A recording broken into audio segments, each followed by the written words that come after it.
Welcome back to Grow Rich, Grow Happy. In this video, guys, we're going to be talking about this Bitcoin halving that's upon us right now and its significance and what it basically means for Bitcoin and the overall crypto market. So we're going to talk about that.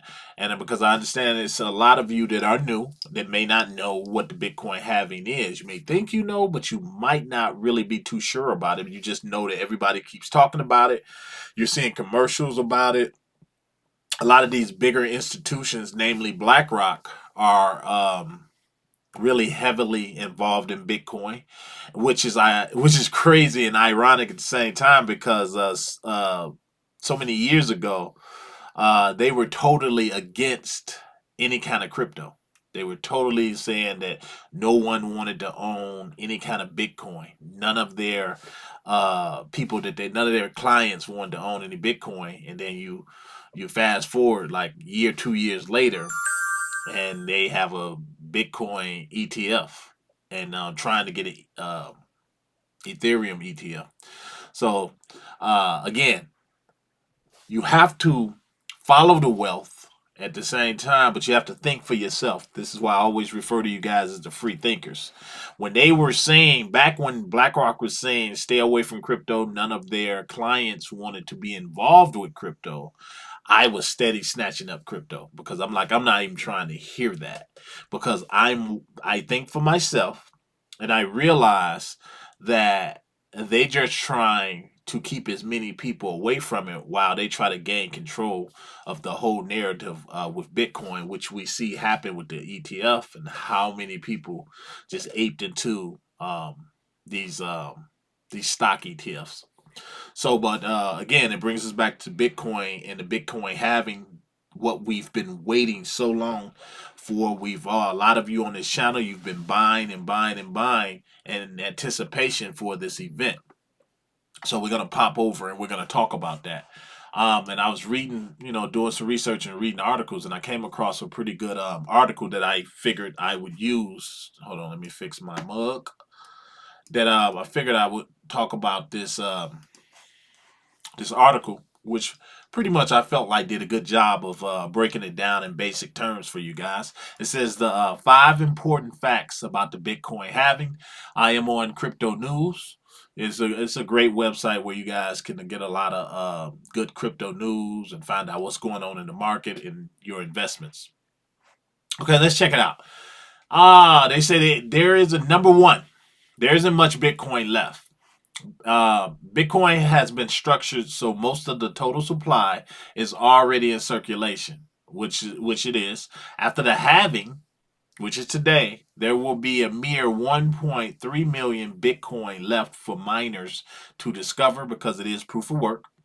And that's got to last all the way until 2140. From now on, only a 450 Bitcoin a day will be created, meaning that just 657,000 Bitcoin will hit the market between now and 2028. And they say 2028 because that's the next halving cycle that we're going to have. So a lot of the people that's going to make a ton of money this time. If you miss it, don't feel bad because we're going to have another one coming in 2028.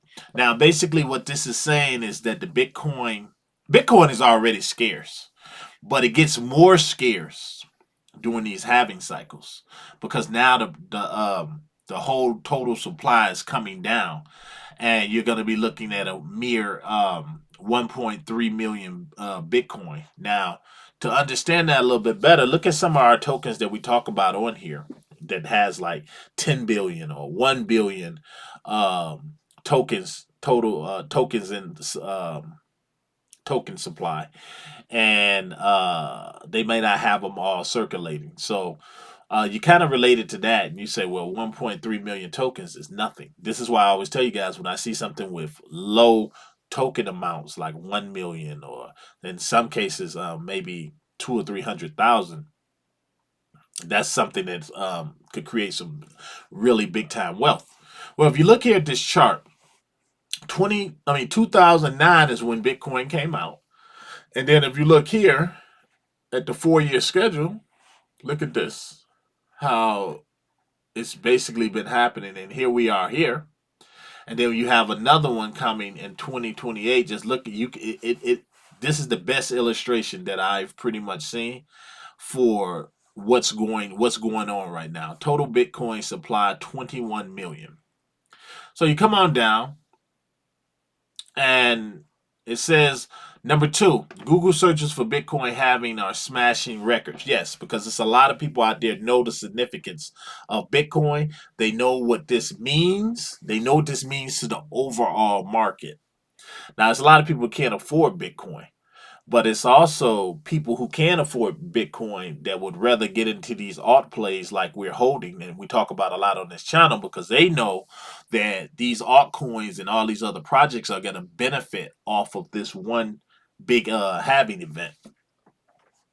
Uh, so it says while there have been some modest spikes in 2016 and 2020, a record number of internet users are scrambling to learn more about the 2024 halving.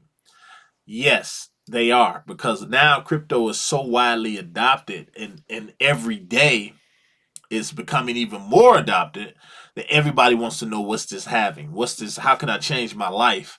What's this one in a lifetime? Which seems like that money making opportunity. For those of you that want to know more about the having, you can go over to my website at tfnpodcast.com, and I'll put that below. And it's down in the ticker actually, and I'll put it below in the description, which it always is. But you can go over there. You can, while you're over there, make sure you sign up for the upcoming newsletter. You'll get 2 free gifts for that. And then you go over to the download section of my website, and it's all free downloads for crypto. And it's basically to teach you things like what is a Bitcoin halving, how you can take advantage of things like that, how to use an exchange, and things of that nature. So it's a bunch of education material over there, more to come, but it's absolutely free. I just wanted to help you guys. Okay, come on down.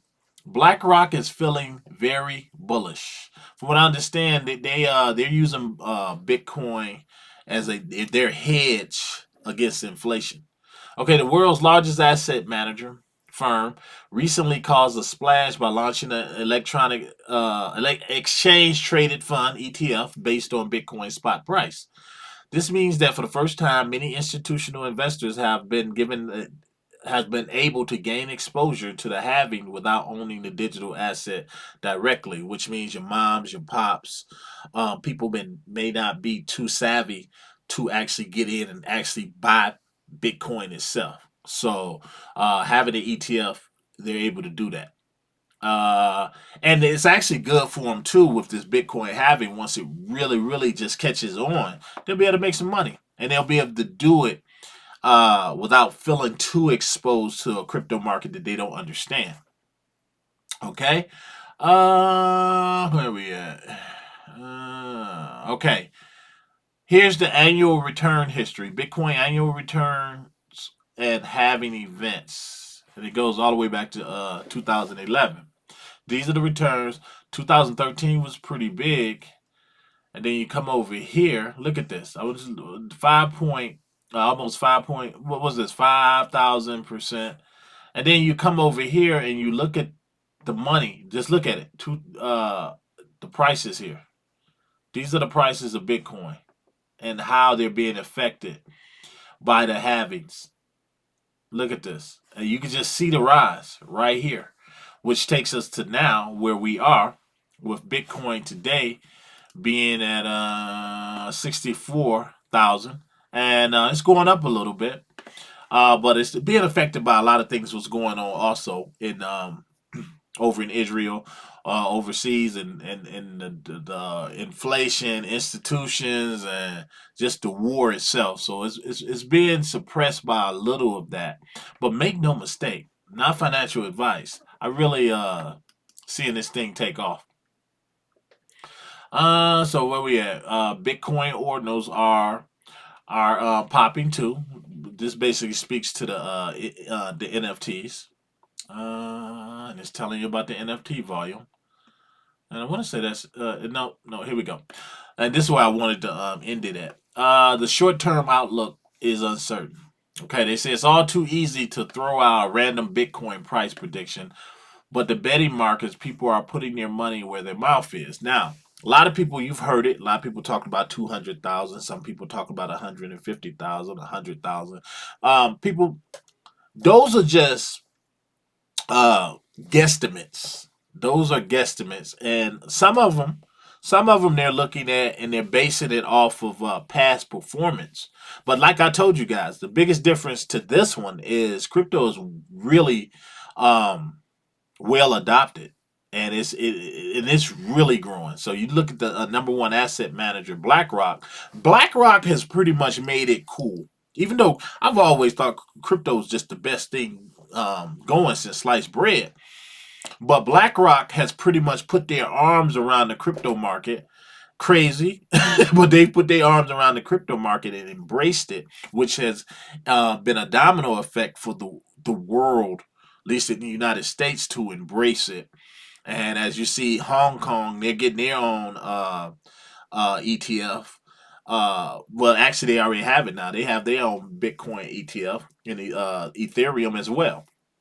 So BlackRock has made it okay now. You're going to be looking at a lot of different people wanting exposure in Bitcoin for in their portfolios, whether it's 5 or 10%, or maybe it's even more. But that was unheard of a few years ago.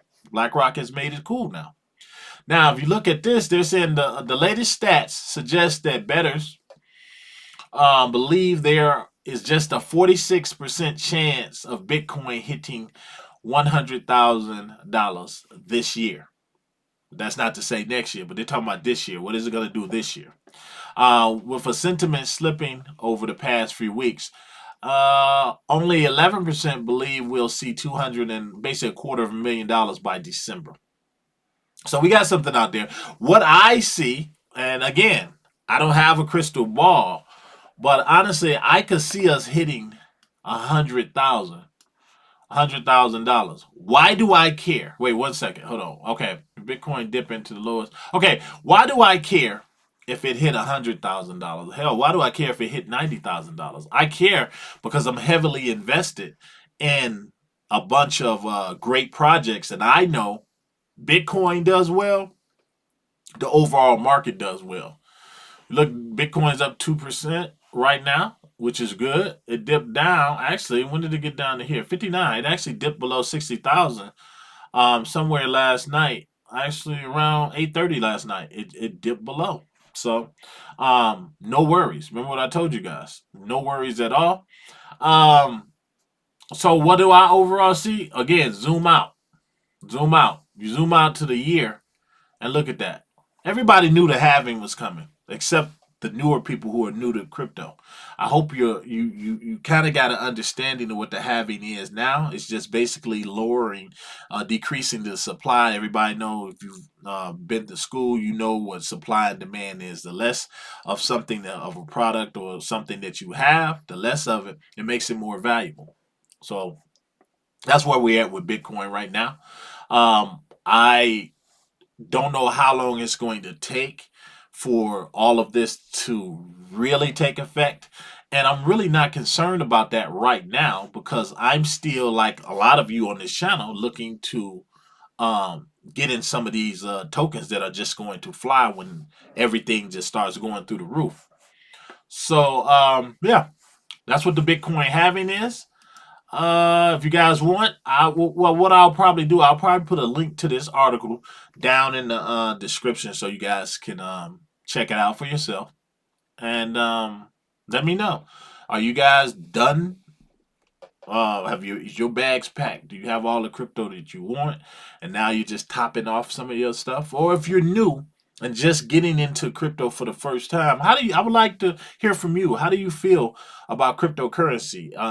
What's your new experience like? Because it's been so long since before I can honestly say that I first got into it. So I would like to know what your experience is. Are you nervous about the market? Is the external factors that's having an effect on the economy and the effect on crypto and stocks and everything, is that making you fearful of parting with your money to get into crypto? Or yeah, is it, are you fearful of getting into crypto? And if so, why? All right, guys. Until the next one, I'm out.